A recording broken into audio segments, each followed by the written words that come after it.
Mais écoutez, je vais peut-être vous décevoir. Hein. Je ne fais pas de recherche sur l'analyse technique. J'en ai fait beaucoup sur la finance comportementale, la psychologie des opérateurs. Et j'essayais justement d'essayer. Le but c'était de comprendre un petit peu comment les opérateurs perdaient en bourse, quelles étaient les règles, quelle était la différence entre un trader gagnant et un trader perdant. Donc j'ai beaucoup travaillé sur ce sujet. Pourquoi je ne fais pas de recherche? Parce que j'ai une approche qui me convient parfaitement, qui fonctionne très bien depuis pas mal d'années. Et ce qui m'étonne, c'est qu'en plus les marchés ont changé sur un plan structurel. C'est-à-dire qu'on a eu une évolution majeure, hein, que ce soit sur le plan des nouvelles technologies, que ce soit sur le plan des sociétés de bourse, des outils, des plateformes de trading. Tout a été révolutionné, tout a été changé. Et pourtant, j'ai des indicateurs techniques qui me disent de manière assez précise quels sont les moments où il faut acheter, quels sont les moments où il faut vendre, qui me permettent de déterminer la tendance. Je les utilise depuis 97. 97, 98, j'ai anticipé le crack de 98. Et grâce à cet indicateur, j'étais dans une salle de marché, on était plusieurs analystes, et j'étais le seul de la salle à le prédire. Grâce à un indicateur très simple. Et ça m'a prouvé une chose dans cette expérience, parce que j'étais face à des personnes plus expérimentées que moi, certainement plus brillantes, qui avaient une bonne connaissance des marchés, mais l'analyse, c'est pas tout. C'est-à-dire que la dimension psychologique va influencer également l'analyse. Et également le fait qu'une personne se conforme à ce que dit son graphique, à ce que disent ses signaux.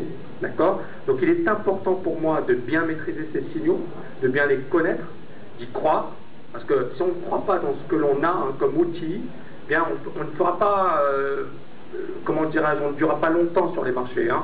Donc on va vite se brûler les ailes. Donc l'idée c'est véritablement de croire, d'avoir confiance, d'être indépendant. Parce que sur les marchés financiers, il y a beaucoup de bruit, beaucoup de rumeurs, beaucoup de comportements moutonniers, ce qui fait que les analystes vont se copier les uns les autres. Donc durant les phases d'euphorie, vous avez 99% des analystes qui généralement vont dans le même sens, les journalistes qui pensent dans le même sens et qui vont dans le même sens. Donc l'idée c'est de se différencier des autres, de saisir hein, ce sentiment dominant, d'avoir certains indicateurs techniques que vous maîtrisez bien, et vous voyez bien, c'est un processus tout ça, c'est-à-dire qu'il y a effectivement plusieurs éléments qui permettent justement à une personne d'être performante, d'accord? Et tout est lié. La psychologie, le money management dont parlait Mostafa et Felipe, le money management il est capital. Hein. La conférence d'ailleurs, il est vrai que c'était le salon de l'analyse technique, mais la conférence que j'avais donnée durant le salon de l'analyse technique, si vous vous en souvenez bien, c'était effectivement la gestion des positions. Hein. J'ai parlé d'analyse technique et j'ai également parlé des configurations de marché.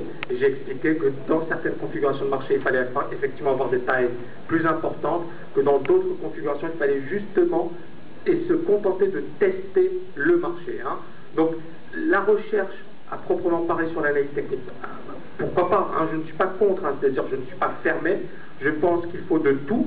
Moi j'ai une méthode qui fonctionne bien, qui s'adapte, qui a évolué clairement avec les marchés actuels, mais il y a certaines bases, certains fondements qui sont toujours là, et j'aime bien aussi le principe qui consiste à ne pas trop compliquer les choses.